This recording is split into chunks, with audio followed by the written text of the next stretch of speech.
I'm happy to introduce to you Michael Comer, who is an ordained elder and comes to us from the newly formed Michigan Annual Conference.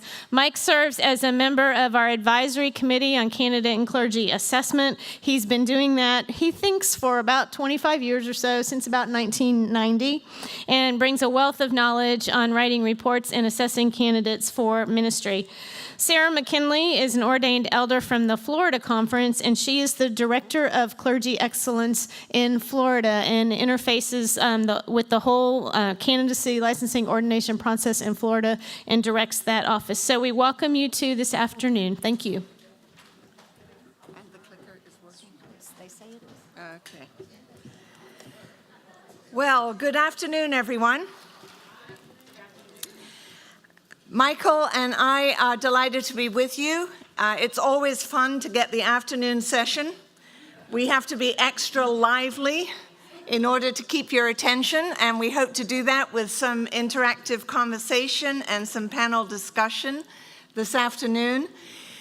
What we're hoping to do is, first of all, to present some of what we've been doing in Florida, just to give you a taste of that. Not that what we do in Florida is anything special, it's probably just different to what you do. And then Michael will present some of what has been done in Michigan. And we are then going to do a panel discussion with our ministerial assessment, one of our ministerial assessment specialists, Dr. Royce Gelazzo. And with Michael, I'll be asking the questions and they'll be giving the answers. And that way we can kind of get a flavor of some of the differences between the two conferences.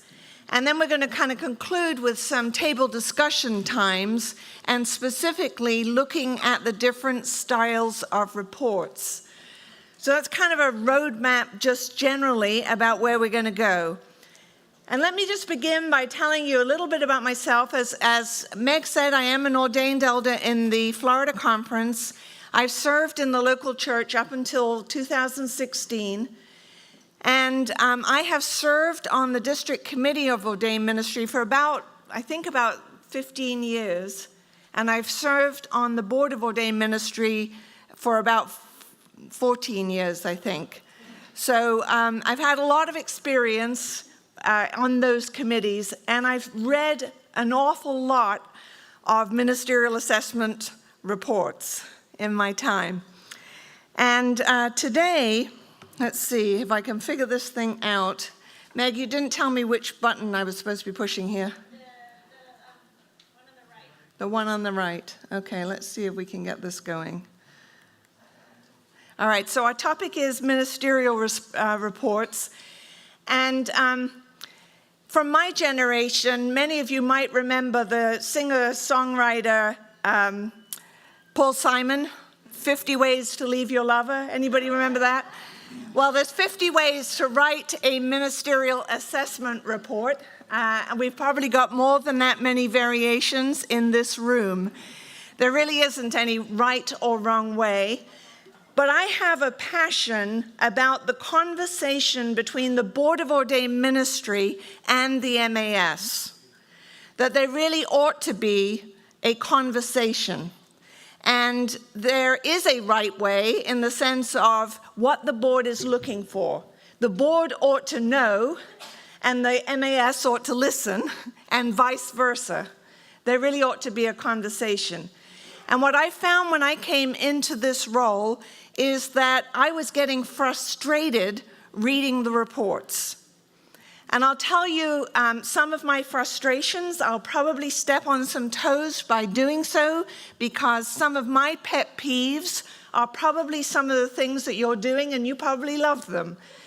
But I'm going to say them anyway. So some of my pet peeves were this. I would get a report that one of the practices of one of our MASs was to request a spiritual and autobiography, and then to incorporate in the report the candidate's exact words from the spiritual autobiography. Well, I could ask the candidate for that, and I wouldn't have to pay them for it. They could just give me that for free. And so I wasn't really impressed with that. I didn't want that in my MAS report. And I told them that. That didn't make me terribly popular with them, but that wasn't a good use, I thought, of the MAS report. Another thing that I didn't find particularly helpful was a repetition of everything that was in the personal development inventory. Because I can read the personal development inventory. I can read the employment history. I can read the marital history. I can read all of that. I don't need that repeated. What I would like to know is details about that, if there is an erratic employment history and that is noteworthy, or if there's serial marriages and observations about marriages, that's helpful. But I didn't want all that information just plain repeated for me. So those were some of the things that I found frustrating. And this one may offend some of you that use the 16PF, and I know GBHEM does, but I found the reports from the 16PF to not be all that helpful. And I kept reading the reports, but for me personally, I found them to say things like, if you score at this level, this person's likely to be X. If you score at this level, this person's likely to be Y. But it didn't really seem to tell me much about the person per se. So for me, it wasn't all that helpful. So that began a conversation between me and our MASs, and it's been a year-long conversation. And the work that we're doing in Florida is ongoing. We're not finished. We're constantly changing things. And I like that, and I think as we go along, we just continually refine things.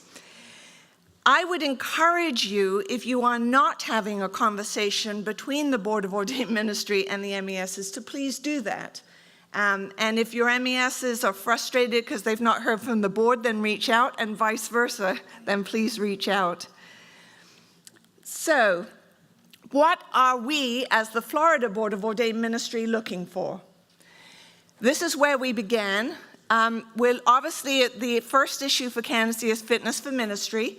And so we are primarily looking for a risk assessment, and we're looking for recommendations. We specifically want recommendations from our MASs.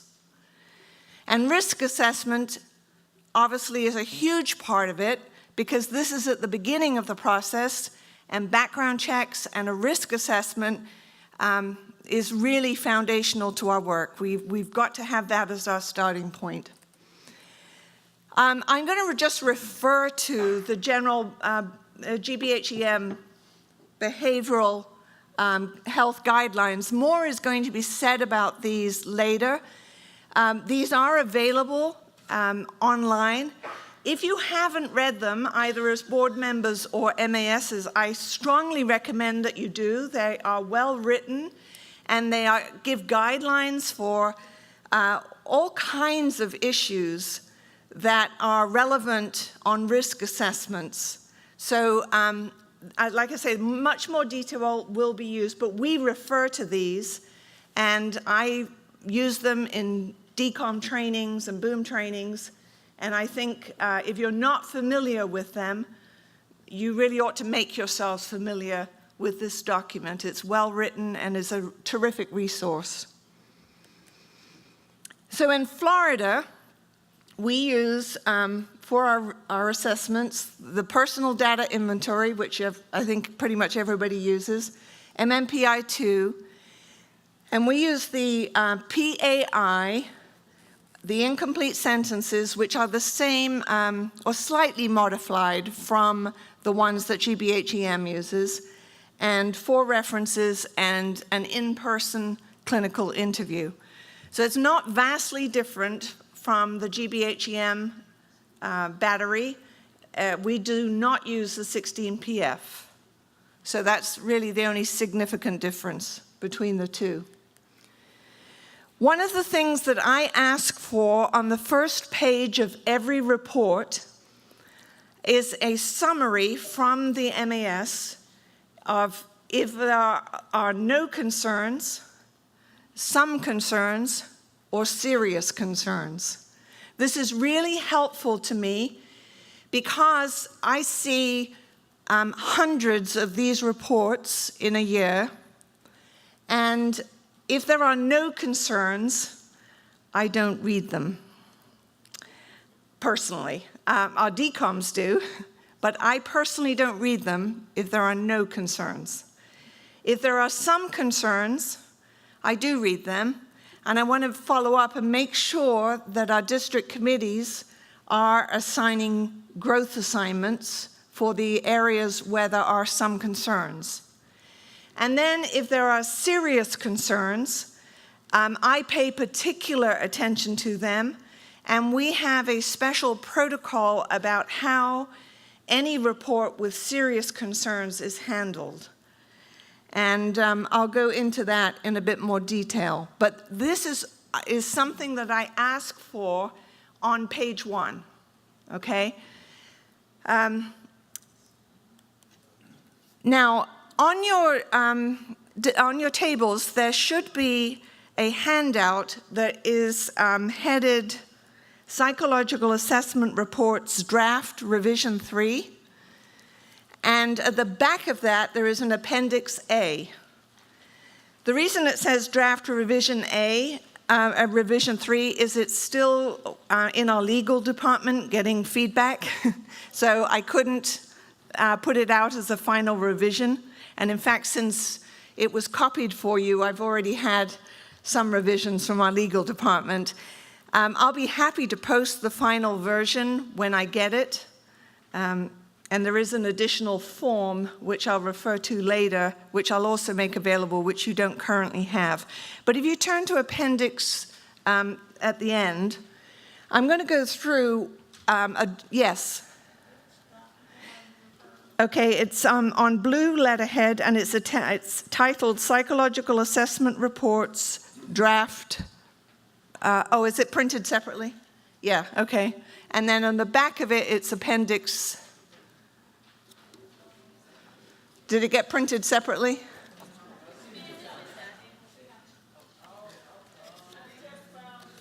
You found it? Okay. Sorry. It's good if you all find it. Most of it will be on the screen, but I just want to make sure you have it as a reference. This is a document that we prepared from our Board of Ordained Ministry to say this is what we would like to have in our reports. And we wouldn't cover every item in every report because not every item would be relevant for every candidate. But we wanted at least these items to be addressed. So, relevant background information, and like I said, family of origin, marital, medical, employment, academic, or spiritual history, but do not duplicate information from other sources, but note relevant issues such as serial marriages or, erratic employment history or something that came out of the clinical interview. We do want the reports to emphasize strengths and areas for growth. I'm going to go through these fairly quickly because you've got this all right in front of you. Fitness for ministry, ministry potential, psychological readiness for ministry. Obviously, that's the whole purpose of the report. And then we want an assessment on areas of risk for ministry. And Sarah mentioned many of these risks earlier this morning, around depression and anxiety. We're certainly seeing a lot of that in our candidates. And we would like those assessed, all these areas, stress management, work addiction, other forms of burnout, and so on. And any of these that are relevant, we would ask that they would be addressed. A special area on addiction that we would want addressed. We are finding more and more that pornography is an issue. I was surprised, frankly, that Sarah mentioned that was not as common this morning. We are finding a fair amount of that in our candidates. So we want that to be specifically addressed. And then in our reports, we also want anything about legal and financial management that should be addressed, mental health issues, critical incidents and losses, and so forth. All of these, I think, are fairly common that people would be putting in reports anyway.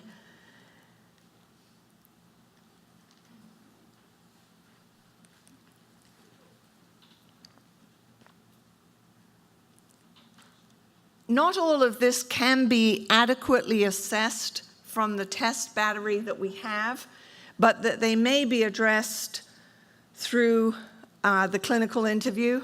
They may come up through, sometimes through the incomplete sentences.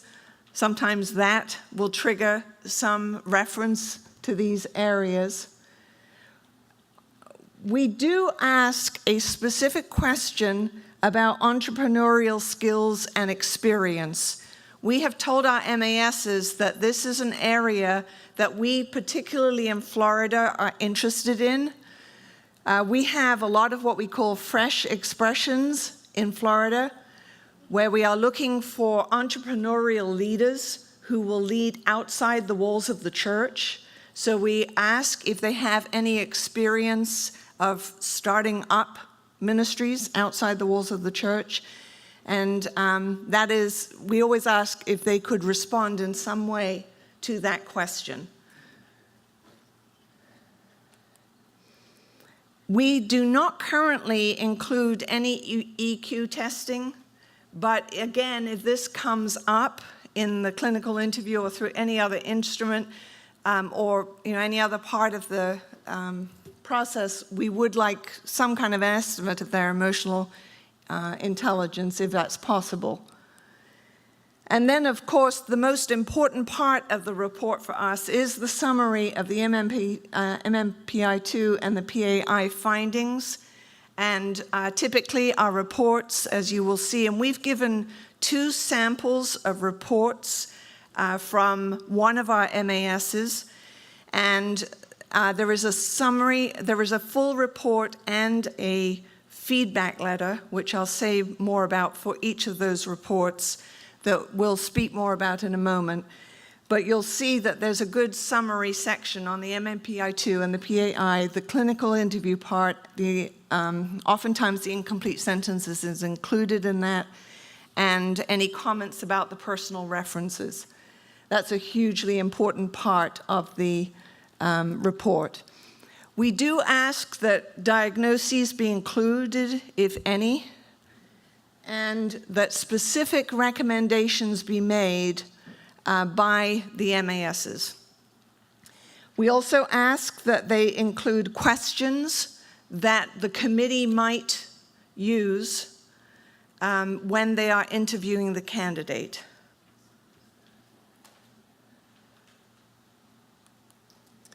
And then again, as I mentioned at the beginning, the report concludes with, are there no concerns, some concerns, or serious concerns? Now, that's the sort of structure that the board asked the reports to follow. Obviously, since we have 2 MASs, there's slightly different variations in styles, but that's the basic format.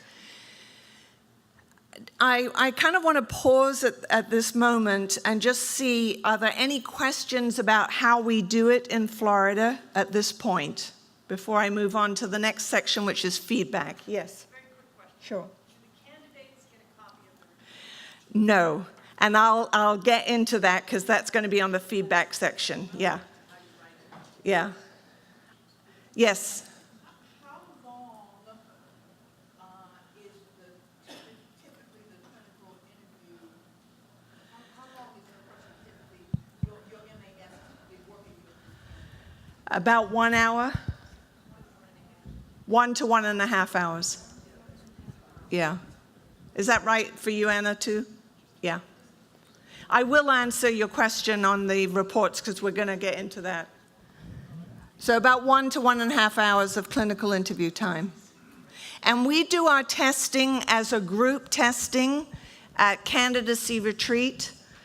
We proctor all the tests at one time, pretty much. I mean, we do some during the year that are out of sync for one reason or another. But we proctor all the tests at one time. They're pretty much all done electronically. They get the results very quickly, schedule the interviews with the MASs individually, and then the reports come in actually very quickly. Our turnaround is very fast. Anything else just on how we do the reports at this time in Florida? Yes, Guy. How often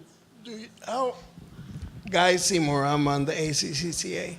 How often do your MASs meet with the Board of Ordained Ministry personnel? We're on the phone or on email with me on a regular basis, sometimes daily. But our work with the board has mostly been with me, and then I have worked with our committee of the board, which is our personal growth committee.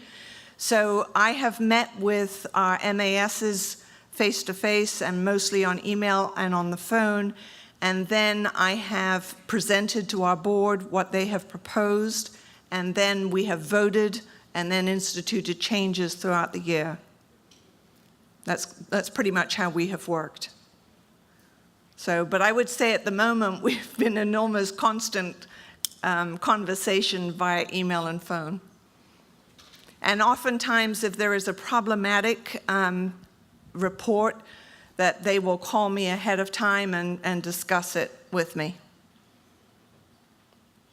So we have a lot of contact. Okay, let me go on to the issue of feedback and do we give a copy of the report? The simple answer is no, we do not. Let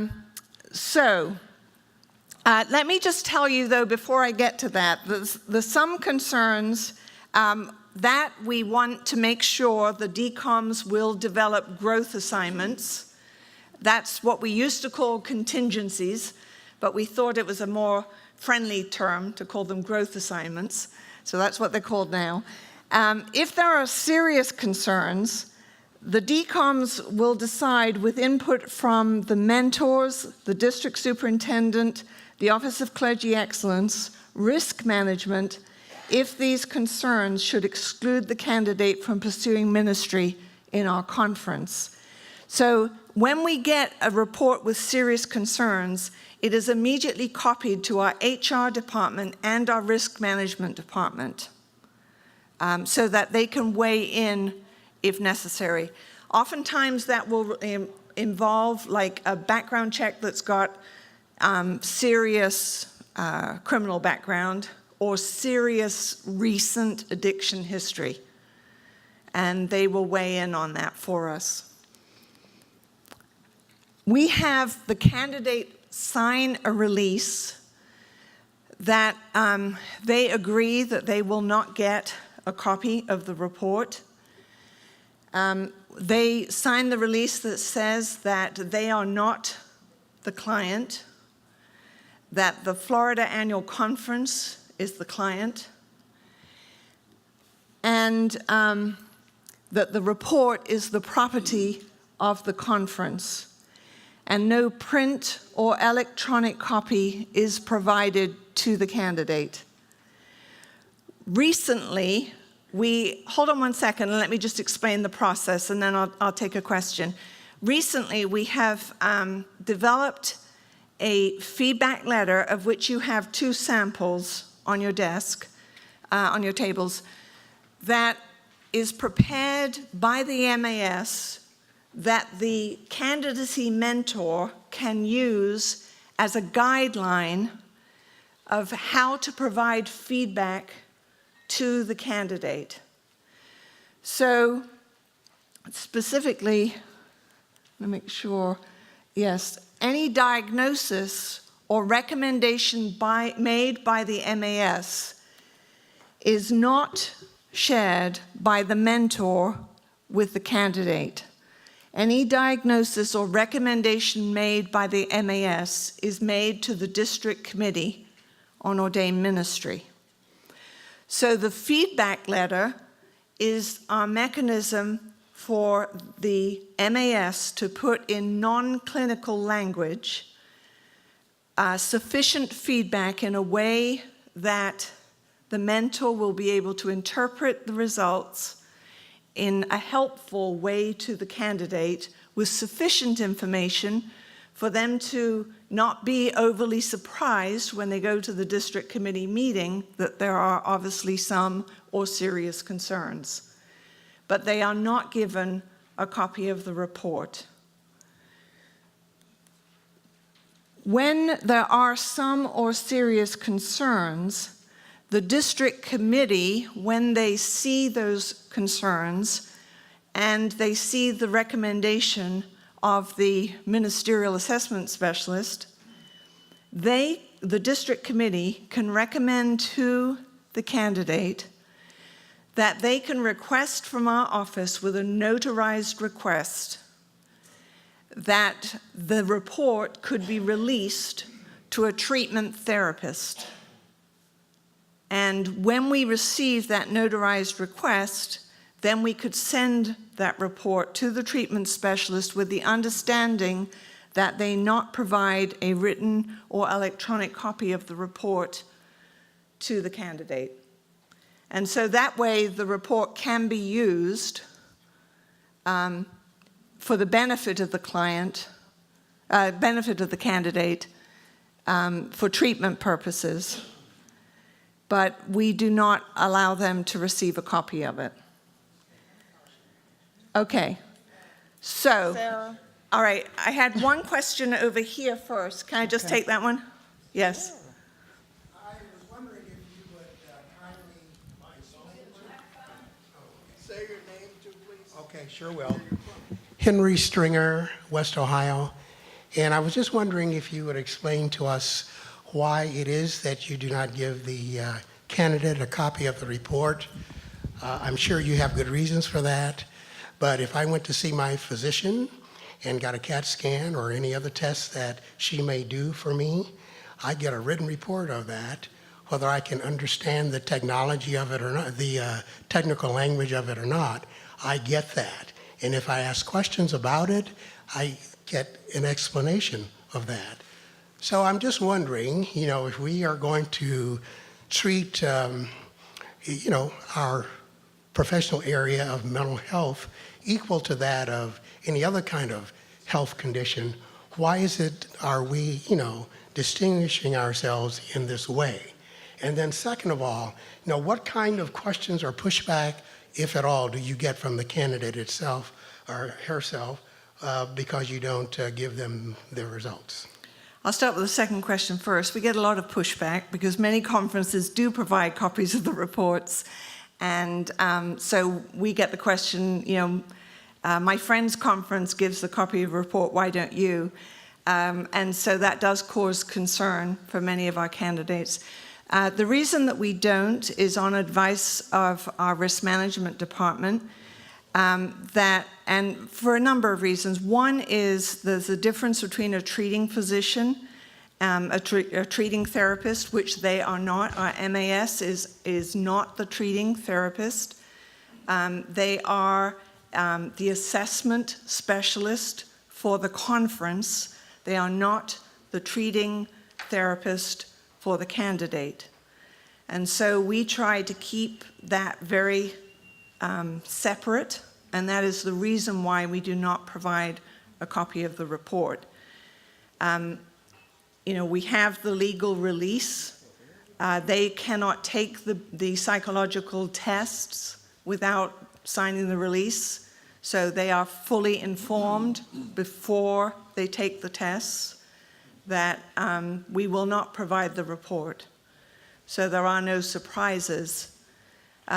We recognize, obviously, from a pastoral point of view, and I'm a pastor, so many of us want to be able to provide that information, but sometimes a ministerial assessment specialist will make a recommendation, but the district committee will not accept that recommendation. And so we have to draw the line as to who is making the decisions. Is it the ministerial assessment specialist who's making a recommendation and the district committee who's making the decisions?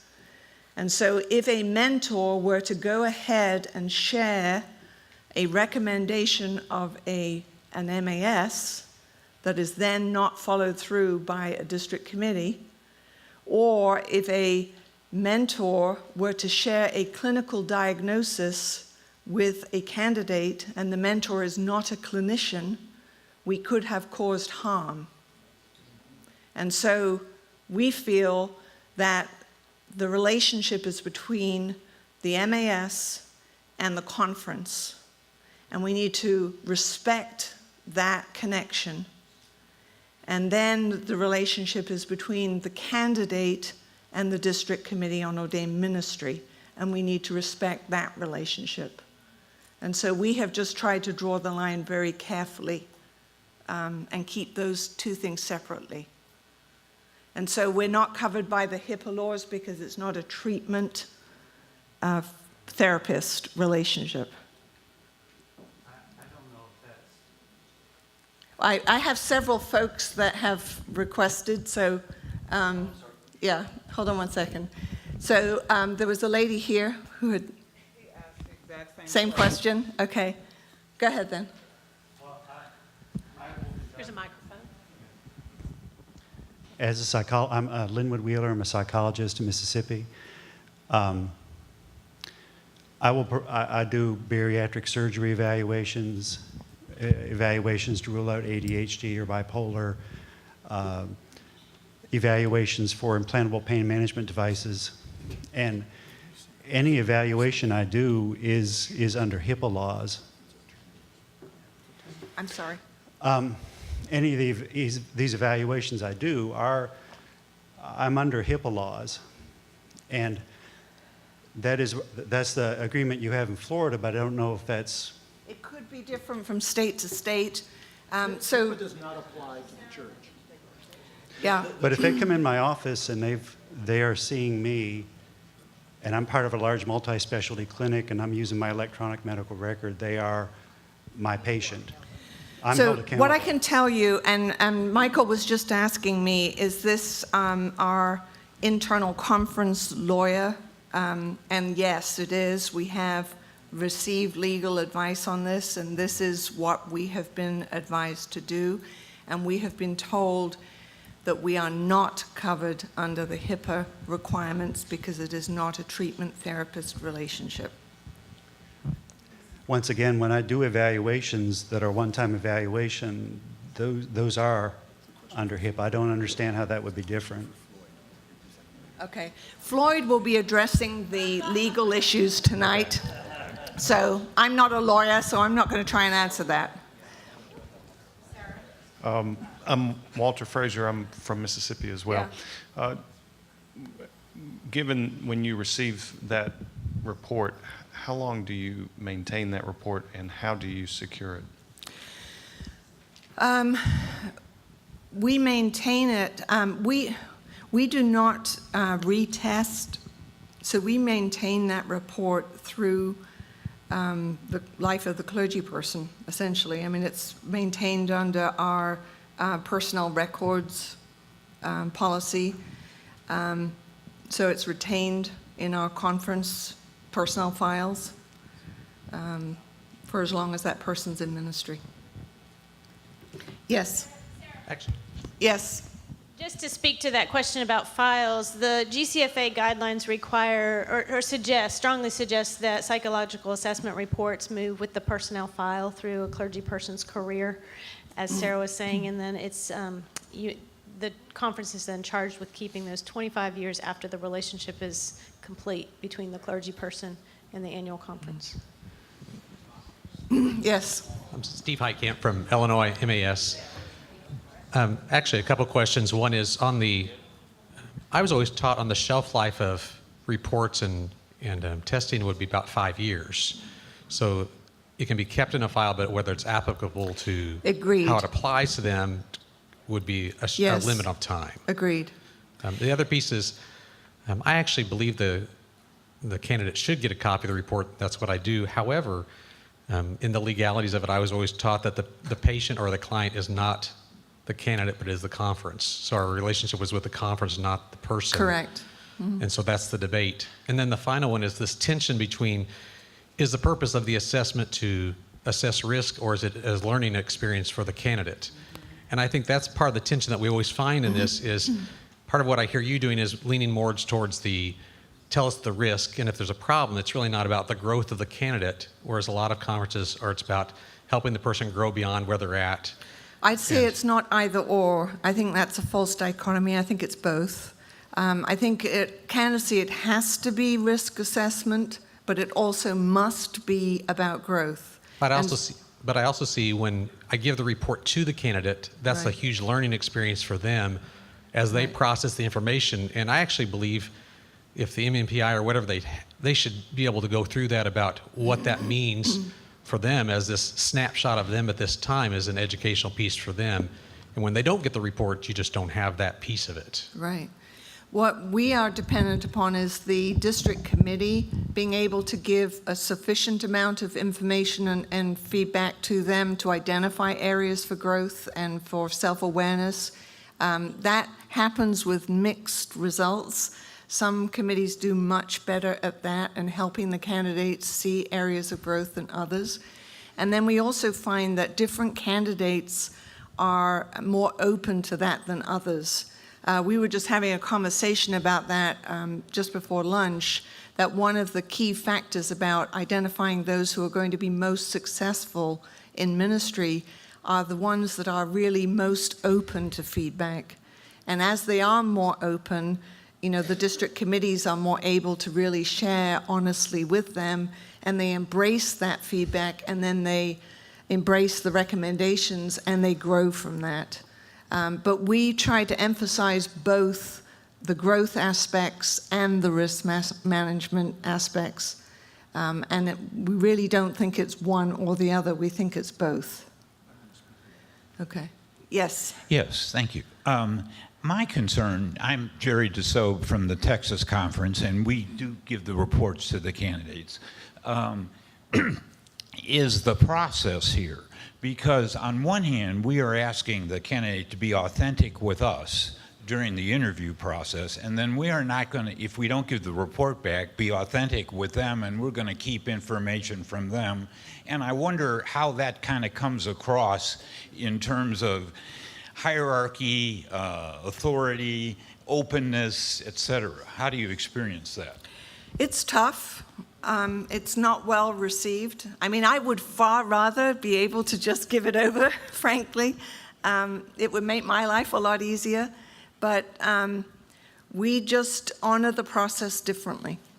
So we just try to do it through the district committee, and we try to inform the mentor is well informed. The mentor gets the full report and the feedback letter, and we try to give the mentor as much information so that they can be as pastoral as they can be in giving the feedback. And we try to educate the district committee the same way to be that pastoral presence. But it is hard. It is very hard. Yes, Royce, help me out here.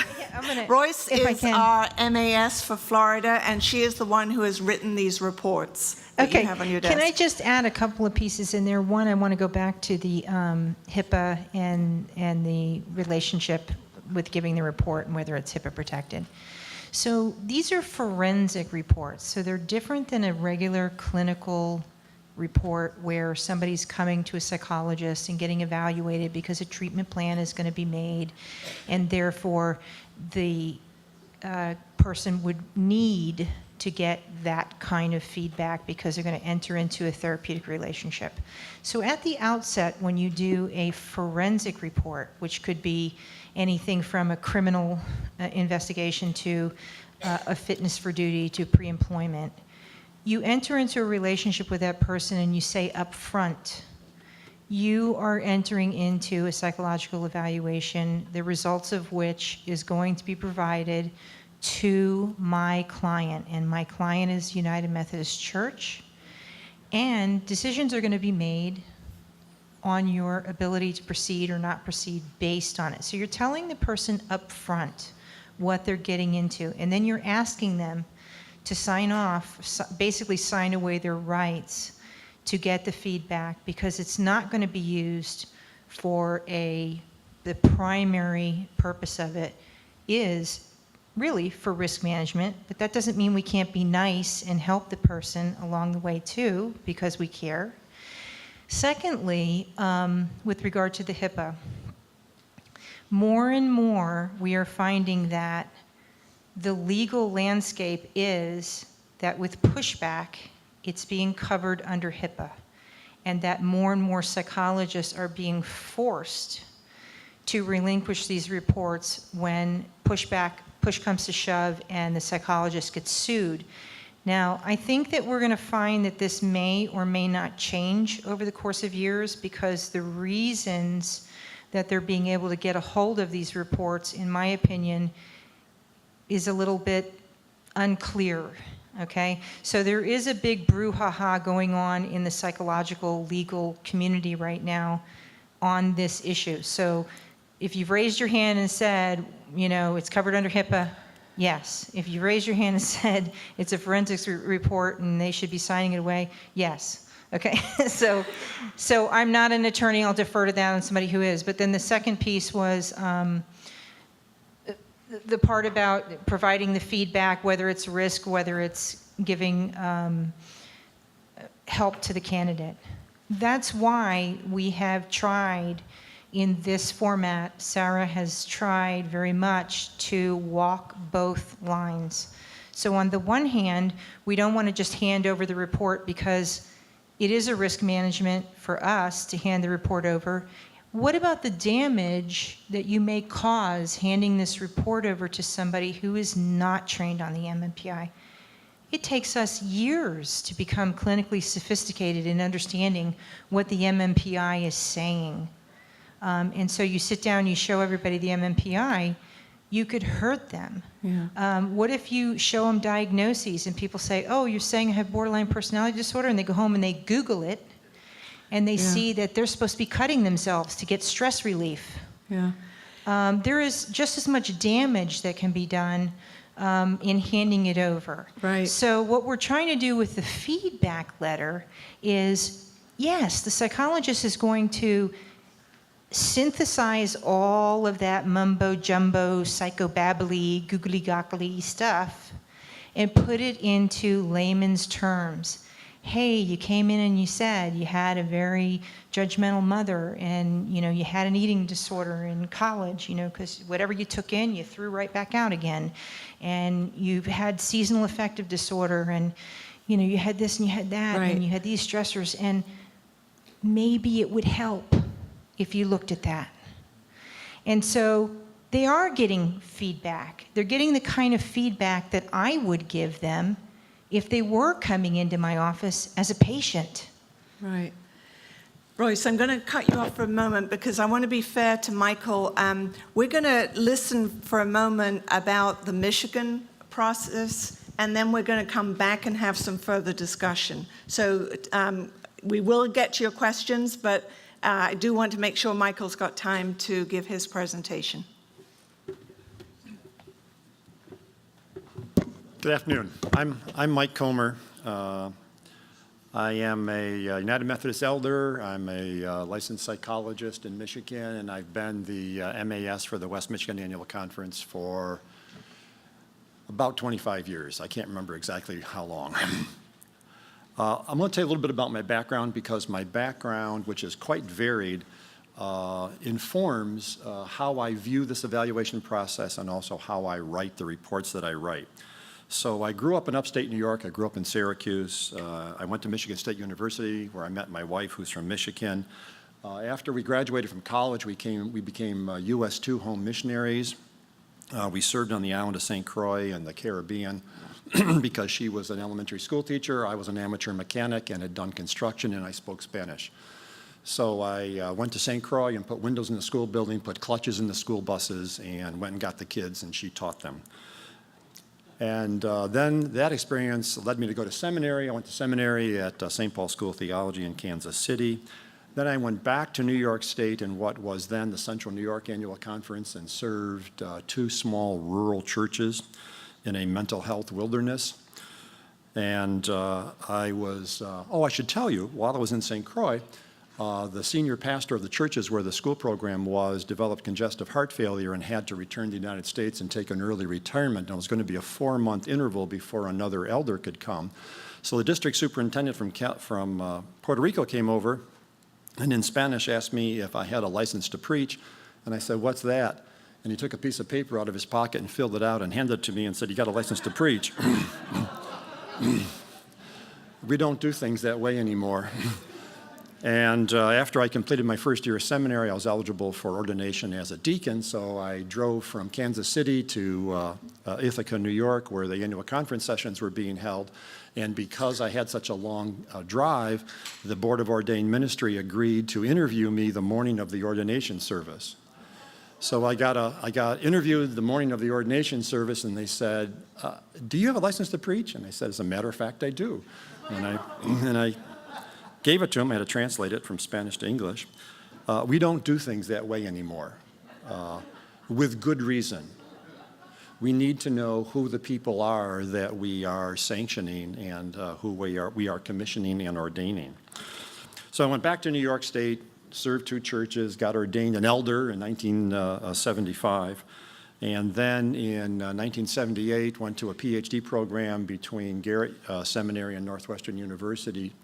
Jerry DeSobe's a classmate of mine in that program. I did my dissertation research on psychological evaluations of applicants for the Methodist ministry. So I know quite a bit about the process. Went back to Michigan, started working at a pastoral counseling center that went bankrupt. The first clue was our paychecks bounced.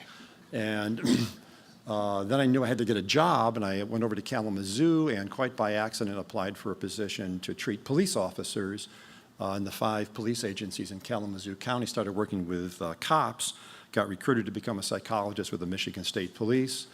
Did that for 10 years, did a lot of hostage negotiations, suspect profiling, critical incident stress debriefings, et cetera, et cetera, et cetera. Became a reserve deputy officer with the Calhoun County Sheriff's Department for 20 years, and then ended up my career doing psych evals on conservation officer recruits for the Michigan Department of Natural Resources. So my career is kind of quite varied.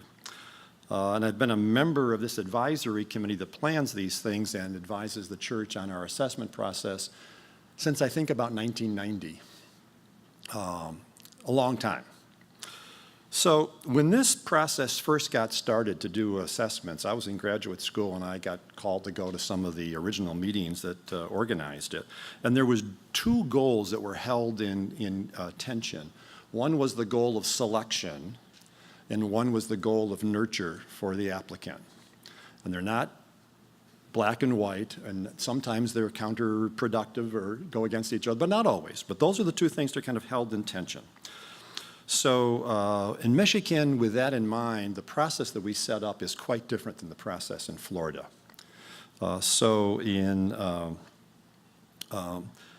Michigan, they take the tests in a group that happens twice a year at a candidacy retreat, once in January and once in July. I am present to proctor those tests and answer questions and deal with resistance and those kinds of things.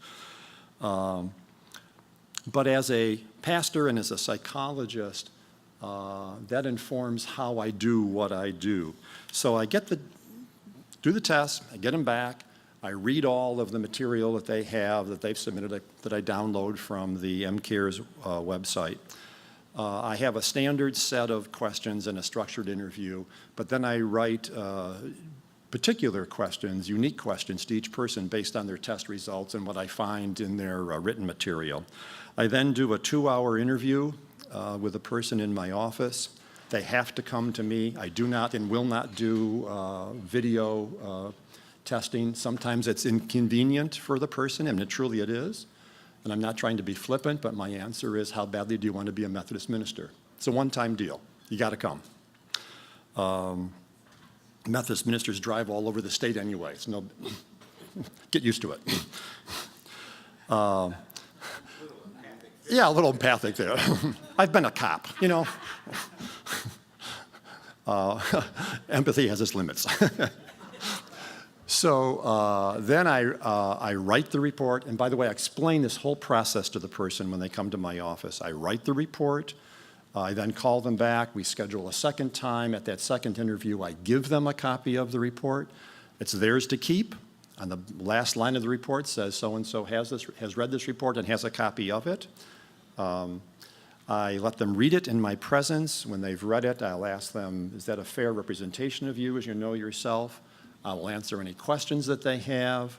What does this mean? Why did I say that? I explain that I see my goal as raising questions for them and the district committee to explore together. I explain that I'm drawing data from all these various sources and trying to synthesize it.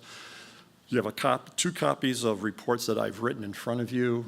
That for your information, you can kind of take a look at that and see how they compared, similar to, different from the reports that you write. And I explain to a person why I have ended my report with what I call questions for further exploration. I used to call them concerns, but I wasn't sure the district committees knew what that meant or how to weigh a concern, so I just dropped that term. And I say these are some questions for the candidate and the district committee to explore together. I've served on district committees. The qualities of district committees, I think, varies horrendously and tremendously, from people who can't say no to people who are really very intuitive and very sharp, and everybody in between. I try to have this process be meaningful for the applicant. I also tell the applicant before they leave my office, keep this report, file it away, don't lose it, because if you're ever going to request a change in status in the annual conference, this is going to get pulled out and reread. And you may conclude that it's no longer valid about you. And if it's no longer valid, you have a right to say that. In our annual conference, we test once, only at candidacy. And I agree with you, 5-year shelf life, sometimes less than that, because people do change. Now, the reasons that we do it that way and the reasons we do share it with the applicant is for several, and let me tell you what they are, for the care and the nurture of the applicant. I think we can do the screening and care and nurture simultaneously. For me personally and my own values, it's a basic issue of fairness, that obviously the evaluation has very significant impact on the person's career aspirations. And I think as a matter of fairness, if somebody is going to say no or only maybe, the applicant has a right to know why. And I think the person has the right to know what's being said about them. Another reason is the possibility of significant errors in the report. Now, I've done about 500 reports in my career. And there are probably, a handful where there's been some significant error. I get minor errors that somebody will say, oh, no, it's my brother who's oldest, not my sister. Those are like, yeah, okay. I correct them before I submit it to the annual conference. But if there's a significant error, I want to know about it, because I want to change that before anything is submitted. I do have a policy that if, and this has only happened a few times ever, somebody really fundamentally disagrees and just says, this is not me. I disagree with this completely. I think you've totally missed who I am, et cetera, et cetera. My policy is that I will write an addendum to the report. In the addendum, I keep the report as it's written, but in the addendum, I say I met with so-and-so on this date, so-and-so objected to these parts of the report, said this was not him at all, blah, blah, blah, blah, blah, blah, blah. And I sign it, and I give a copy of the addendum to the applicant, attach the addendum to the report that I submit to the annual conference. And I think a last reason is it really cuts down on the paranoia and on the resistance to the assessment process. I think the Florida Conference has a legal right to do it the way they do it. They do. I just see it quite differently. As I mentioned, there are copies of reports, and I'm aware of the time, and time has been flying this afternoon. I want to answer a question, but let me make one more comment first. One of the reports that I submitted for your information is a report where the person was accused and actually went to trial on a very serious crime. He was charged with third-degree criminal sexual conduct in Michigan. That's rape. And the charge was dismissed before he went to trial, but he went to trial on assault. And I'll get into this a little bit. He made a comment that really perked my interest and got me very suspicious. He said that he was going to, his mother wanted him to be a Catholic priest, and he was set to be a Catholic priest, but he liked sex too much. That's an exact quote. And I went, whoa. Had he said, you know, I wanted to have a family, I knew the celibate life was not for me, wouldn't have thought twice about it. But the way he said it just made me suspicious, and I've been a cop. So I submitted this because I want you to know that criminal investigation reports are public records. So I asked him in the interview what police agency investigated this crime, and he told me, I worked for them. Then I asked him who the detective was, and he told me, I knew that detective. So without informing him, I called the detective. I said, this is what I'm doing. I'm doing an evaluation for the Methodist Church, blah, blah, blah, blah.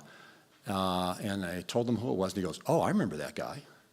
It was 15 years ago. He knew exactly who it was. I said, any way I can get a copy of that investigative report? He goes, oh, yeah. He said, just file a Freedom of Information Act request. He said, they're going to charge you 25 cents a page, but that's okay. Actually, I called Floyd first, who was our attorney, and I said, I'm not being paid to be a detective. Should I do this? And his comment was, well, if you don't do it, who is? Because the district committee's not going to do it. And he convinced me. So I filed the Freedom of Information request, and I got a 78-page report that painted a very different story than I had been told, which you can read. As a footnote to that, when I submitted that report, and I gave him a copy of the report, I told him what I was doing. He was ticked. I submitted it. I got a phone call from the district superintendent who said, thank you. That's the only one I've ever gotten. I got one from the bishop and one from DS. But then, 3 months later, I had a person in my office for a feedback session, and I asked them to bring their mentor with them. That's their standard. They can do that, bring their mentor. Their mentor happened to be the registrar of the district on the district committee that had gotten this report. The applicant who was in my office with the registrar excused himself to go to the bathroom. And while he was gone, the registrar said to me, we got your report about so-and-so. We didn't know what to do with it. We didn't know if we should get a second opinion or what we should do. And I didn't say this, but I thought, you don't know what to do with it? This is a slam dunk. If you can't say no to this guy, you can't say no to anybody. And then he said, but then we started getting reports from his current church of similar behavior. Gee, imagine that. I say that because that kind of confirms my opinion of the qualities of district committees. Some district committees just can't say no to anybody. And if you can't say no, your yeses become meaningless. Many are called, but few are chosen. And that's just a reality. So, should we go to the questions? Yes. Yeah. You had a question, I believe. Oh, I'm sorry, yeah. Yeah.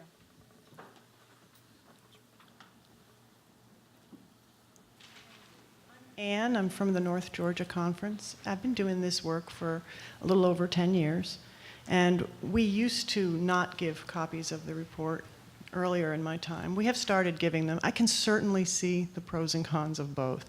These reports are a lot easier to write when you're not cognizant of the fact that the person is going to read them. So I have put a lot more time into these reports now and crafting my words when I know that the client is going to get them. But, and one of the questions I had for both of you was who pays for the evaluation? Because I think when, in our conference, they share the cost. The candidate pays part of it and the conference pays part. So it does sort of set up this feel of being a two-client model.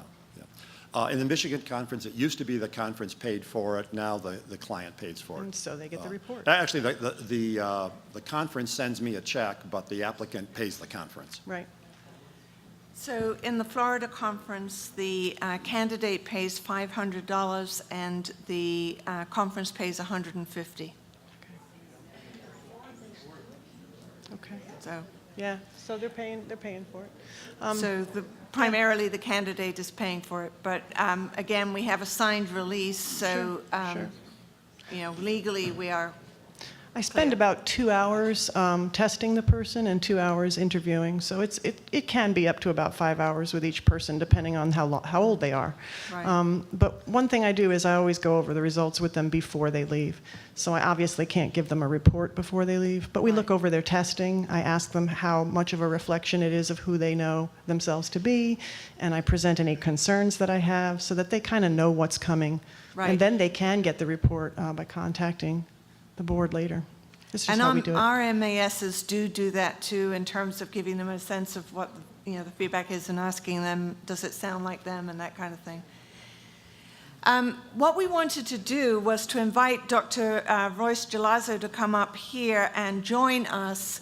As you have seen, there are very significant differences between the way Florida and Michigan does it, and we suspect that there are probably even more differences between all of the conferences here. And we want to give you some opportunity to hear some of the other differences, not just what we've presented so far. Did you have another question before we did that? Yeah. My question is, how, and this is for you, Sarah, how are the DCOMs and the mentors trained to present the feedback to the candidate? And is the candidate given any kind of preparation to be able to engage this process from the standpoint of not really knowing what their report says?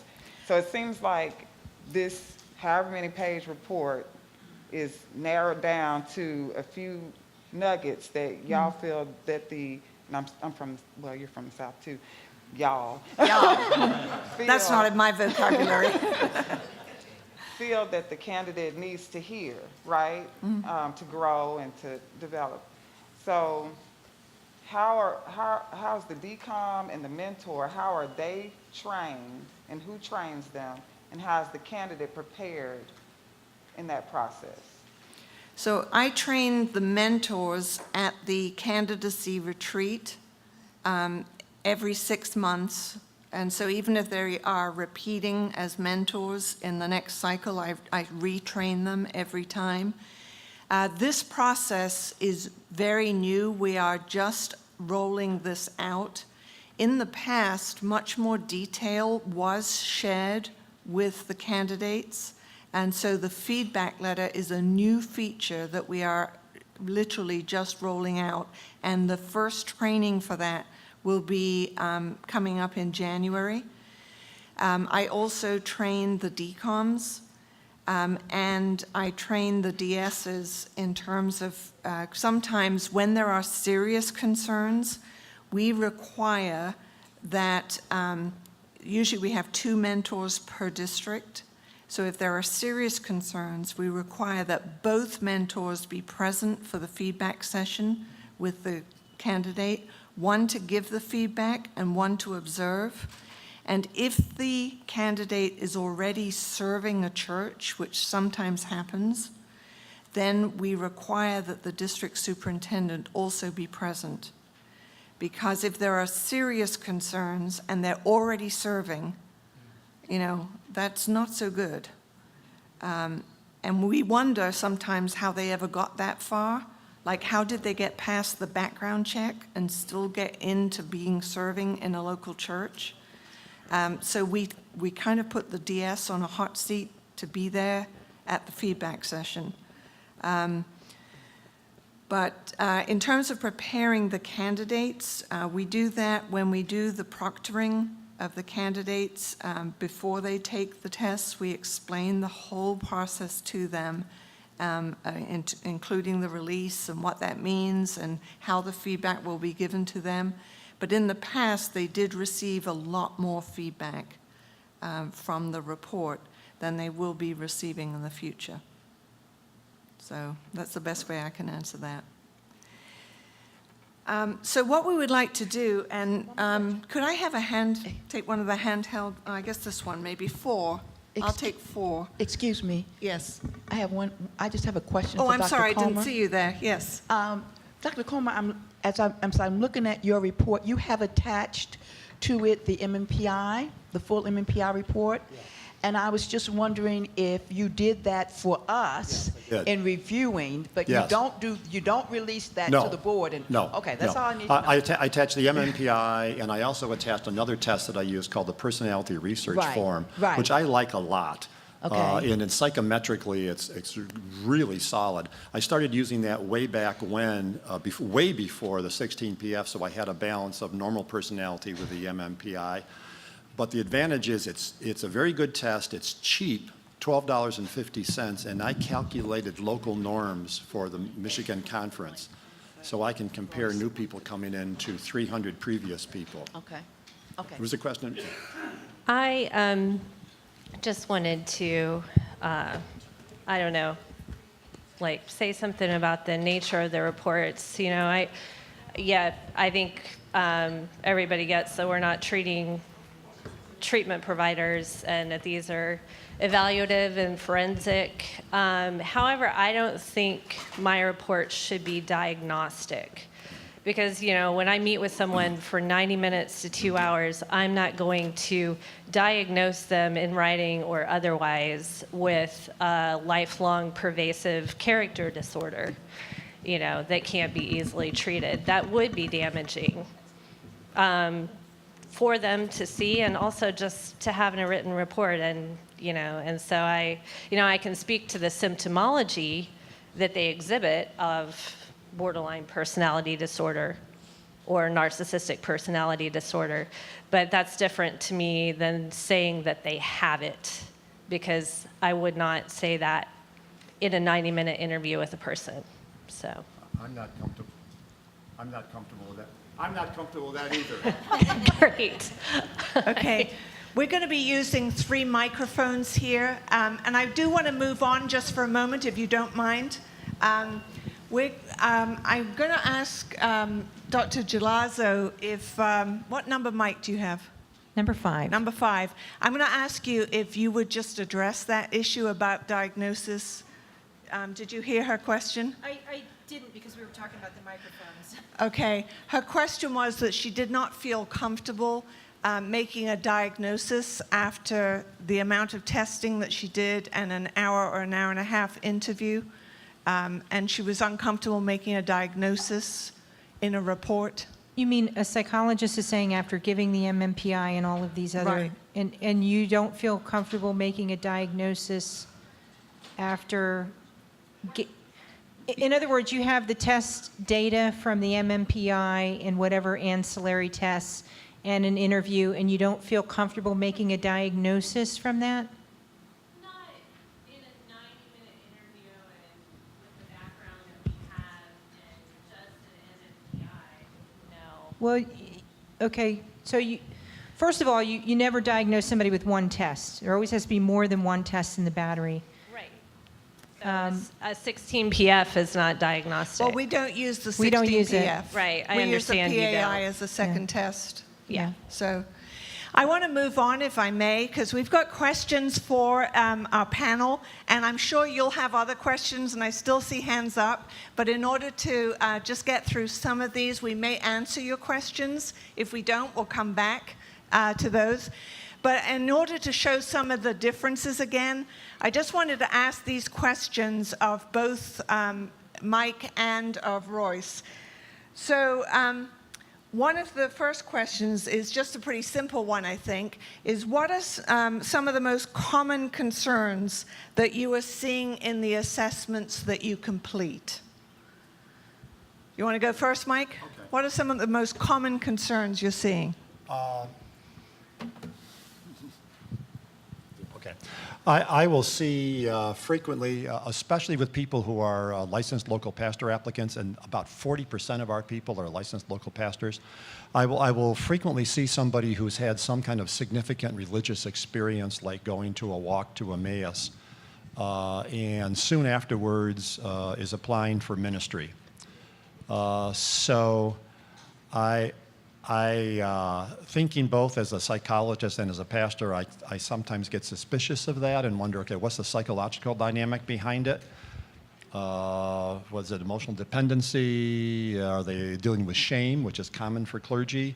And the Emmaus experience is very shame healing. Sometimes I will say that in my report. In fact, I think one of the second report has something quite similar in the wording. But then I'll usually make a comment in the questions for further exploration that it sounds like so-and-so has a conversion experience, very powerful religious, moving experience. A conversion may lead to a call to ministry, but a conversion and a call to ministry are two distinct phenomena. Can so-and-so elaborate on how their conversion has led to a call to ministry and how it's similar to but different from a call to ministry? So I'll do words like that. So that's something I see quite frequently.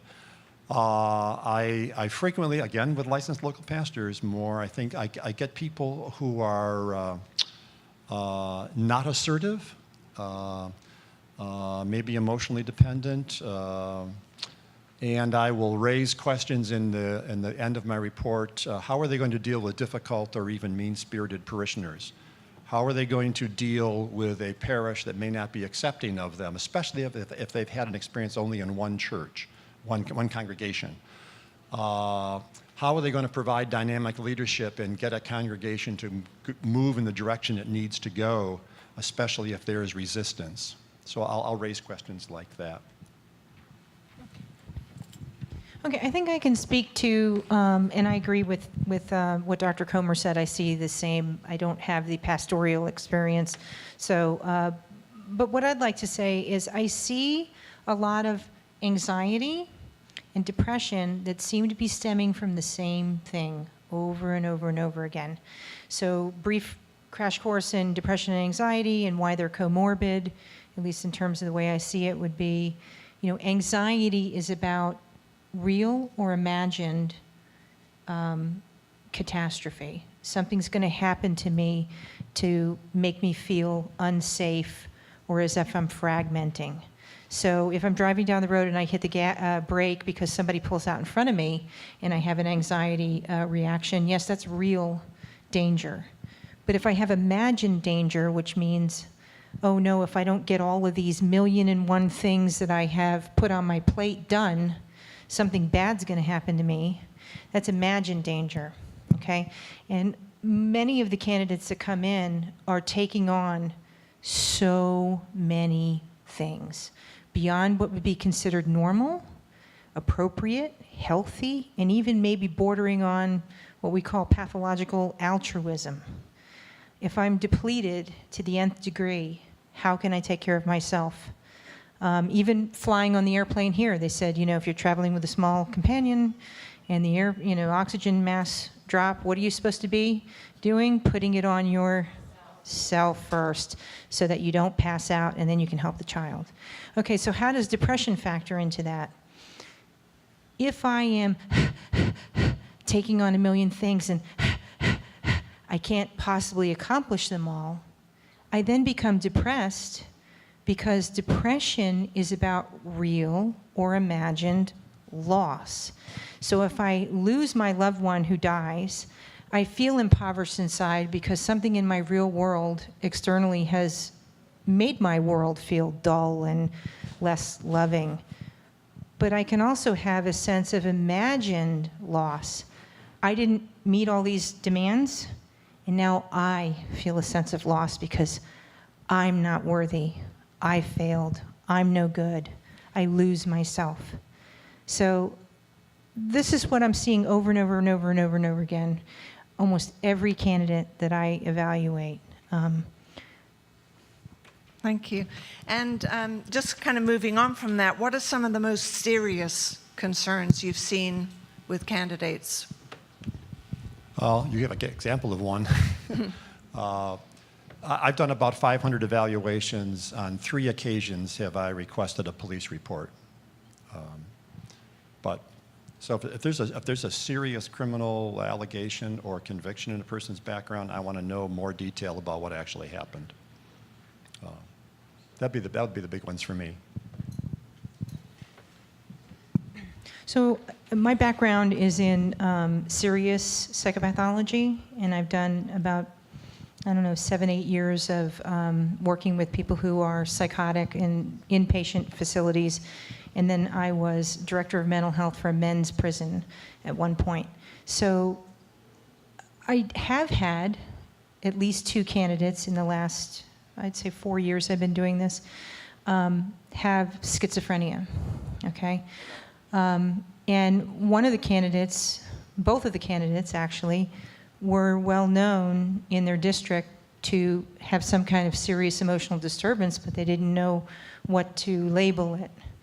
And both of the districts have given feedback that said, thank goodness that this MAS saw it, because we saw and knew something was going on, but we didn't know how to make that known or so forth.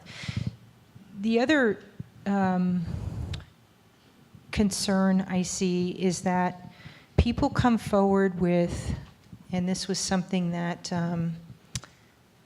I cannot remember his name, the man that you introduced me to this morning that I was from Zimbabwe. Oh, See? to people. Yes, okay. Yeah. So we had a discussion about this. His concern is that there are a lot of people coming from other cultures in South Florida where I practice that are Haitian or Hispanic, and how do you explain some of their anomalous experiences? Does the MMPI over-pathologize them? So this, am I going too far ahead? That was the next question, but you can answer it. The question was, how do you assess the impact of a candidate's cultural or contextual origins in your assessments? Okay, and real quick, and then I'll turn it back over to Dr. Comer. So in the Hispanic culture, for example, if you saw the movie Coco, there is this belief that when one's relative dies, well, grandmother could come and visit you in the middle of the night and say hello to you and look over you and watch out for you, and you might see her sitting on the side of your bed talking to you or hear from her, okay? Is that psychopathology? Is that psychosis? So the answer would be, does this person have other unique phenomenon going on that might make you think that they do? Does it show up on the MMPI as psychotic? Do they say that they frequently hear voices that come from outside of their head during walking around and get these premonitions and sort of the sequela of psychosis? Yes. But what if somebody just has that and it's understood as a cultural norm? I'm not going to consider them to be psychotic. I'm going to explain this away in the context of their cultural norm. This is a very important question because it's a huge issue. As psychologists, we have an ethical and kind of moral imperative to address this. And it can come in ways that are very unexpected. And I'm going to give a case example. I was evaluating a guy who was born and raised in Korea. He came to the United States as a young adult. He had been in this country for 20 years. He spoke English fluently with a Korean accent. He had 2 master's degrees from American institutions. So I thought, no problem giving him the MMPI in English. I got the results back, and he looked really crazy. With several scales elevated above a T of 65. And I thought, this can't be, because I didn't experience him that way at all. So I tracked down a Dr. Han, H-A-N, who is on the faculty of Central Michigan University, who translated the MMPI into Korean. And she gave me some Korean norms, and with those norms, everything fell back down into the normal range. But I use that as an example that even when we think I forgot to ask one key question of him. Didn't occur to me. What language do you speak at home? And he spoke Korean every day at home. It did not occur to me to ask that question. So they can sneak up on us. What I say in reports, because I have evaluated a Laotian, some Vietnamese, a few Koreans, and some Native Americans from several different Indian tribes. And when I don't have norms or don't have any understanding of the culture, I will say in my report, this report is very suspect because I cannot tell what is a cultural dynamic and what is a psychological dynamic of this individual. And so when I give a section on each of the tests, I will repeat it and say, this is what the test says. However, I cannot tell whether this is an individual characteristic or whether this is a cultural dynamic. So therefore, we should look at their work history, especially if they have worked in the church, even as a lay person. Their work history is going to be very important, which, by the way, whenever anybody has history in a church, sometimes serve in a church or been on a church staff as a DRE or minister of music or something, I will always say the best predictor of what kind of Methodist minister the person is going to be is what kind of staff person they already have been. So the district committee should make an intentional effort to assess their work history and weigh that heavily. So Mike, before you sit down, related to that, what do you do when the scales on the MMPI-2 are invalid? Obviously there's a risk management issue, but what's your advice when that happens? Another good question. Sometimes the reason it's invalid is useful information in itself. If the L scale goes, way up, or the K scale, I always use a non-K corrected anyway, because clergy as a group usually have higher Ks, and I just do the non-K correction because I think it overcorrects. But if I conclude it's invalid, I'll say, okay, let's do it again. Lucky you get to come down and answer 565 more questions. If the second test is invalid, then this has never happened to me, but I would say, I think, I can't assess this person. Or I would select a different battery, maybe go to a Milan. I'd probably do that before I would say I can't assess them. Do you want to tackle that one too? I like his answer.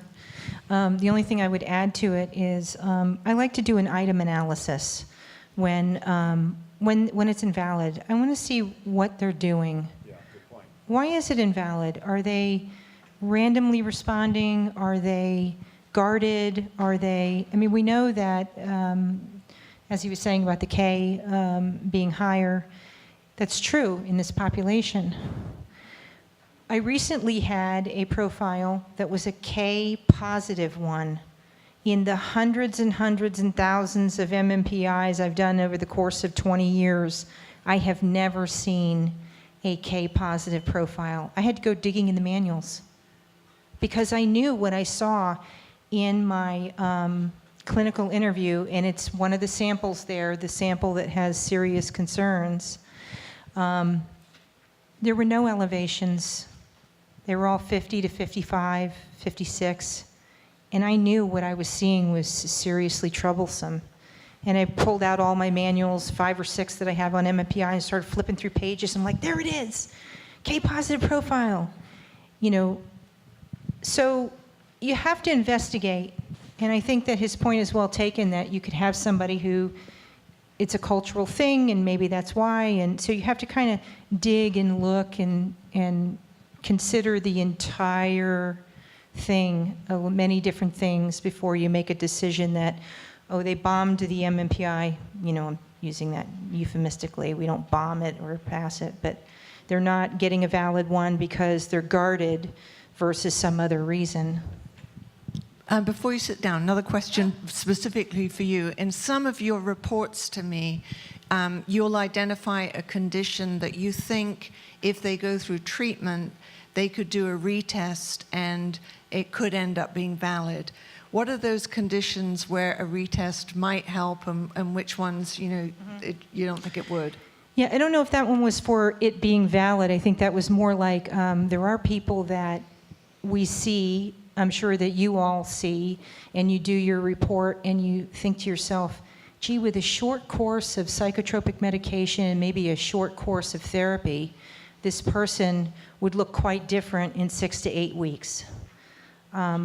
I do a very large amount of short-term disability evaluations for insurance companies, like the Hartford and Sedgwick. A lot of the people that I evaluated for Delta Airlines and places like that. And people will go out on short-term disability, and they only need 6 to 8 weeks to get themselves back together and get back to work, because they can go to a therapist and they can do 1 to 2 times a week and sort of straighten out whatever the adjustment was that was causing them to express. Usually it's depression and anxiety, and they can do, some Prozac or, Wellbutrin or whatever, and in 6 to 8 weeks, they're fine. And you see a completely different person. So to answer your question, there are people that we as clinicians and evaluators can say, short course of therapy and psychotropic medication, you think you're going to see a different person, as opposed to this person has a characterological, long-term, ingrained or seriously emotional disturbance that's not going to clear up in 6 to 8 weeks. Okay. Mike, a question? Let me sorry, say one thing. I had a particularly negative experience with a minister who was sent to me for a year of therapy by his Board of Ordained Ministry. He came for 52 sessions, and we never got off the ground, never did anything. And at the end of the 52nd session, he said, "Doctor, I'm not coming back, but I do need a letter from you saying that I've been here for a year." And I went, "I'm not doing this again." So I do not make a hard and fast requirement for therapy. I will sometimes say I think this person can benefit from a period of personal exploration through psychotherapy, isn't that flowery words? And I said, but this is made as a benefit for him or her personally, not as a requirement for candidacy. Because my opinion is if somebody wants to come to therapy, they should want to come themselves. And what I'm trying to push the board and district committees to say is, why are you suggesting therapy? What is this person doing or not doing that you think therapy is going to fix? Because whatever their behavior is, that's the problem. How they fix that problem is their responsibility. Therapy might help them. They might be able to fix it some other way. But it's hard to get these committees and boards to get specific on behaviors. Can I follow up to that? Okay. Because I agree with what he just said. You can't force somebody to do therapy. You can't, courts often do this. You got to get sober. You're a sex offender. You're this and that. And it becomes an exercise in futility. But this may dovetail with the question that we had earlier about providing feedback by giving the report or providing it in the feedback letter. By doing it the way that we're doing it, so let's use an example. We have a candidate who I say to Sarah through the report, hey, gee, this is a person that probably could benefit from a short course of therapy and psychotropic medication, and then reevaluate. If I'm giving that report to the candidate, I'm showing that, whereas the board may not want to do that. So if I say in my report, you could do this or not, but it's up to you, then the committee then can meet with the candidate and say, hey, and part of the questions that we have at the bottom of it, hey, how would you feel? Is this something that you'd like to do? Do you think you need this? And they can gauge whether or not the person's receptive. If the person's receptive, then it might be something that the committee would then say, okay, let's do this. But if they're saying, I don't know what you're talking about, I don't have any problems,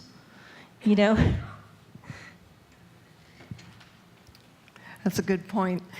Mike, I just want to clarify the process in Michigan about feedback. I know that you give the candidate feedback and you give the candidate the copy of the report. Are there mentors in your districts that also give feedback? And if so, how do they get trained? And do you have any contact with the mentors? It used to be that each individual applicant would have an individual mentor. Michigan's now doing group mentoring, so we no longer have individual mentors. Under the old system, when they had individual mentors, it would be up to the candidate. The candidate was welcome to invite their mentor to come to the feedback session if the candidate wished. And I would say, do you agree to have the mentor read your report? And the answer was usually yes. The mentor would come in, I would give them both a copy of the report, let them both read it. The candidate gets to keep it. I take it back from the mentor. I would go through the feedback that I would go through, and then I would say to the mentor, you've listened to the conversation, you've read the report, does this sound like so-and-so as you know them as the mentor? And do you have anything that you would like to add to that? But that's ended now that we're doing group mentoring. So they do not give any feedback about the report, the mentors do not? Not anymore. Okay, I'm just trying to understand that. In terms of our feedback letter, is there anything else that you wanted to say about that? No, we think we've covered that. Okay. Is there any generic advice that you would want to give to the district committee, thinking that this is a group of people that are going to be reading these reports, and as people have said, they're very in competence from district committee to district committee. So thinking of your reports going to these committees, is there any generic advice you'd like to give the committees? Yeah, definitely yes. And I have. What I would say and have said is, in the role of a district committee person and also a Board of Ordained Ministry person, in that role, the member's responsibility is not to be pastoral. It's someone else's responsibility to be pastoral. It's the mentor's responsibility or someone else. In the role of a committee member, the member's primary responsibility is to protect the institution. And if they can't do that, they probably should not be on that committee. If they cannot say no, they probably should not be on that committee. Probably should not be on the committee. So I would say that. That's the advice I would say. That's what advice I would give. Information I would like to get from the district committees and the boards of ordained ministries as feedback as to what's happened to these people. Because I write these reports, I send them off, and I never hear what happens. I would love to do some outcome research. If I had feedback about what happens to these people. Are the people that I write and say, you know, this person's, you probably should say no to this person. I wouldn't word it that way, but that's the meaning. Do they get approved? I have no idea. For people who I think are wonderful and don't miss this chance, do they actually excel in ministry? I have no idea. In my original research, in my original dissertation research project, which I decided not to do, I'd had data on 500 cases from Northern Illinois and Northern Indiana conferences where the psychologist had rated a person, not now, not ever, don't call us, and we're not calling you. There were 26 of those, and I wanted to compare them, and who had, by the way, been ordained. And there were I wanted to compare them to 26 who had been highly recommended and see if there's any difference in the actual functioning of the ministry. And then I started realizing, how was I going to operationalize that? And I'd be driving all over the Great Lakes, and I want to get out of here. So I did a different project. Do you have any advice for the district committees? Sure. I don't think you have to overwhelm yourselves by saying that you have to be a psychologist to give the feedback. And I think that's why the feedback letters that we have just begun doing, I think, are going to be very helpful. Because really, at the end of the day, what you're going to do is tell a person what you think helps them, period. Doesn't, even if a person has a diagnosis, you don't have to psychobabbly them with any kind of diagnosis, even if the person was somebody who was cutting and a borderline and trying to commit suicide every time they felt abandoned. You don't have to say to the person, well, did you know you have borderline personality disorder and that you're cutting, baby? You're going to say, when you feel alone and the stress is too high and you feel like you need some kind of release, can we find another way? So bottom line, the feedback letters are provided in lay terminology that anyone can read. And if you don't understand what the feedback letter says or what you think should be said, you have mentors too, and you should get with somebody else and say, I need to provide feedback and I need a little bit of help doing that. Okay, can we thank Royce and Mike for...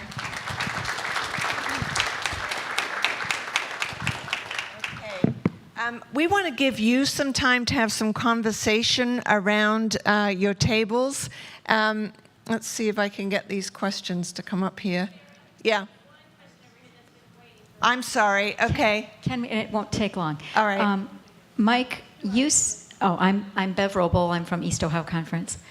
And Mike, when you give the report to the candidates, that is the second time that you meet with them, obviously. Okay.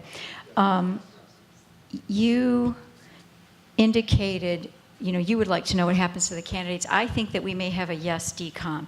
And so one of the challenges is that when we get some of our members, when they get reports back from an MAS that is not recommending a candidate, sometimes the candidate requests a second testing. Can I get almost like a second opinion? Can I go to another MAS? And I'm just wondering what your thoughts are on that, either of you. Real good question. I'm trying to think if that's ever happened. I cannot remember a case. I've had some cases where I've had, for example, where someone's been my previous therapy client, so I said, I can't evaluate this person. I need to refer them to someone else. And I have referred them to someone who does the evaluations for a different conference. So they're not just going to a generic psychologist, they're going to someone who's doing a similar process for another annual conference. That's what I would recommend. Okay, so what we've had is that we have 4 MASs, and we have one MAS that typically, or it's not uncommon for that MAS not to recommend candidates. And so the report will come through from that MAS, and the candidate will say, well, can I go ahead and meet with another MAS, and I'll go ahead and pay for the full report on my own. And then the DCOM says, you can do that. And I wonder about process and legal. And, well, the real question... And they actually are allowed to see the first MAS's report. I mean, they can get an evaluation at their cost from whoever they want. Okay. The real question is, are you going to pay attention to a second opinion? And the answer may be yes, the answer may be no. Okay. In Michigan, the Board of Ordained Ministry and the district committees specifically do not want me to make recommendations. So I do not say, yes, I recommend this person, no, I don't recommend this person. I'm very comfortable with that arrangement because I think that's their responsibility, not my responsibility. Thank you. Sure, sorry. Hello? Oh. I have a little bit different take on that. We talked about the payment and so forth. Remember, these are forensic reports. The American Psychological Association has different guidelines for forensic evaluations. Psychologists cannot receive payments directly from somebody being evaluated under a forensic situation. So you may say, well, the candidate's paying for it. Not really. They're contributing to the cost, and they're contributing that to the church, and the church is the one who's turning around and making a paycheck or a check for services to the psychologist. And the reason that is for a number of reasons, but the biggest one is that the candidate cannot seek out a psychologist and go, look, I'll give you $1,000 if you just say I'm okay. The church is paying for it, and the church knows how much you're getting, and you're not getting a dime more, and everybody's getting paid the same amount. In forensic in forensic reports, the payment must never be given directly to the psychologist, ever.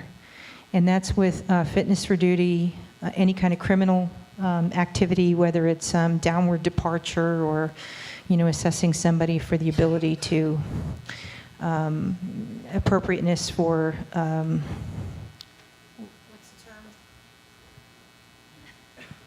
term? Fitness for duty? No. Whether they can stand trial. Any of these forensic reports. Competency. Thank you. Thank you. Okay, we're going to take some time to have some conversation around the tables. My guess is that there's probably, like I said, as many people in the room have different styles of writing reports. One of the things I'd ask you to think about is how are your reports similar to or different to the styles of reports that you have before you. You'll see that just from the Florida and Michigan reports are extremely different in style. And, how are yours similar or different to each of those? And I think there were some other questions that we had. So just in terms of policies, one of the big differences seems to be who gets copies of the reports and who doesn't. But what are some of the parts of the processes that have been presented you'd like to incorporate? Just review the samples and consider what's helpful for your own assessment processes. And we'll wrap up and just get some feedback from your tables just before we wrap up. So it's a little less time than I was thinking you'd have, but let's go for 10 minutes and then we'll wrap up for the last 5 minutes to just hear back from your tables. May I ask one brief question for clarification? Sure, we'll never get to these table conversations, but yes, go ahead. Sorry about that. Henry Stringer, MAS from West Ohio once again. Must you consider these as forensic, reports? Why not consider this either as a non-clinical, a report? Why does it have to be a forensic report?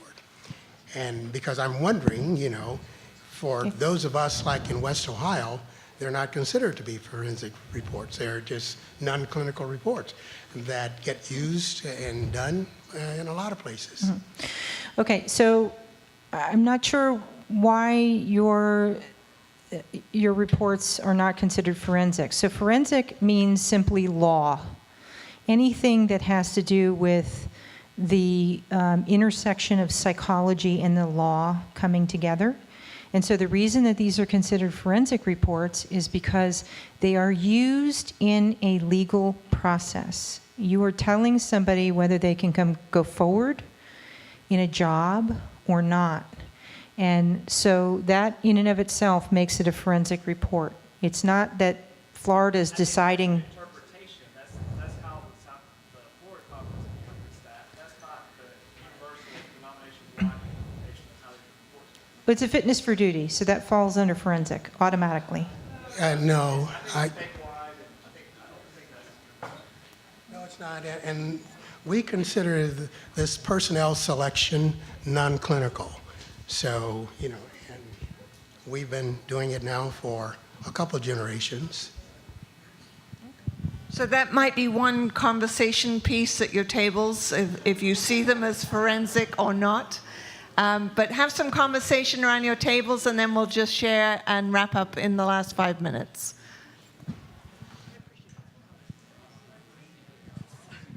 Thank you. So, our objective this afternoon was to share with you at least what we were doing in Florida and Michigan, and hopefully to stir the pot a little bit. We may have done that more than we intended.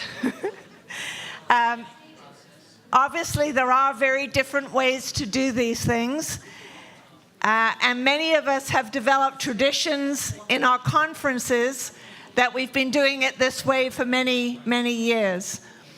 So I'm not trying to tell you that the way we do it in Florida is the right way to do it. It's the right way for us.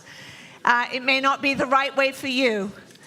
And Mike's not trying to tell you that it's the right way. It's the right way for him in Michigan, but it might not be the right way for you.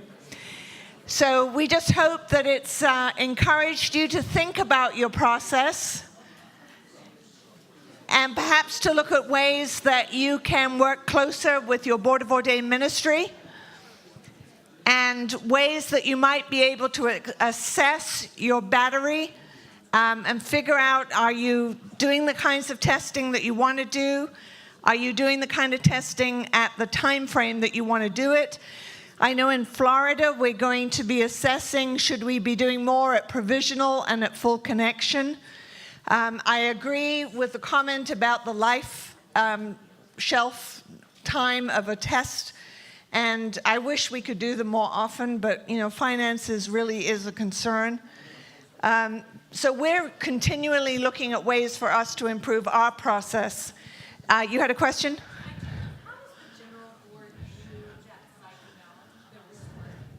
How do they?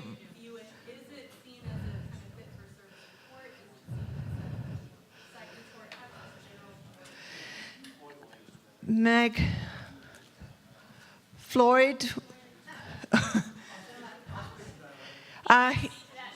he'll speak to it this evening. Okay.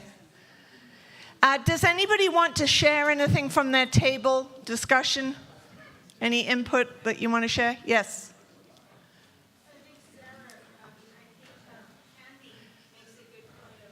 Kathy, do you want to share something?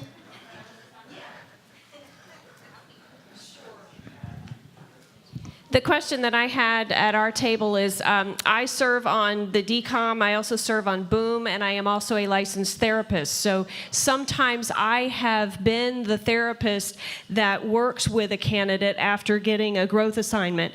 So my question was, we can get, and in Florida, the notarized release, we get the psychological reports, but do the therapists that are being referred for these know what they can and cannot share, and how do we communicate that information? I know that it says we don't release the report to them, but it can come up in the conversation, and how do we get that communicated to the therapists working with our candidates?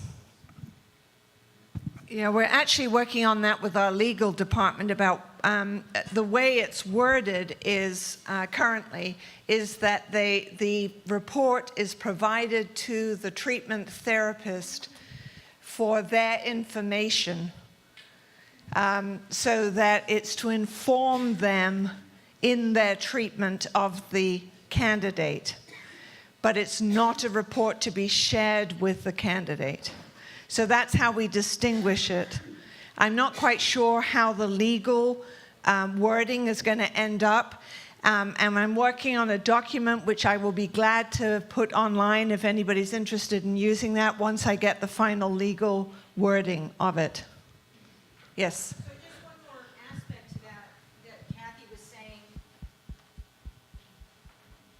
Just to tie that up in a neat little bow, one of the things that Kathy was saying and Dr. Gomez were saying is, yes, you are saying to them they can have the copy of the report once they sign off on it, and it's to inform their treatment, but maybe we could provide them with a little bit more direction.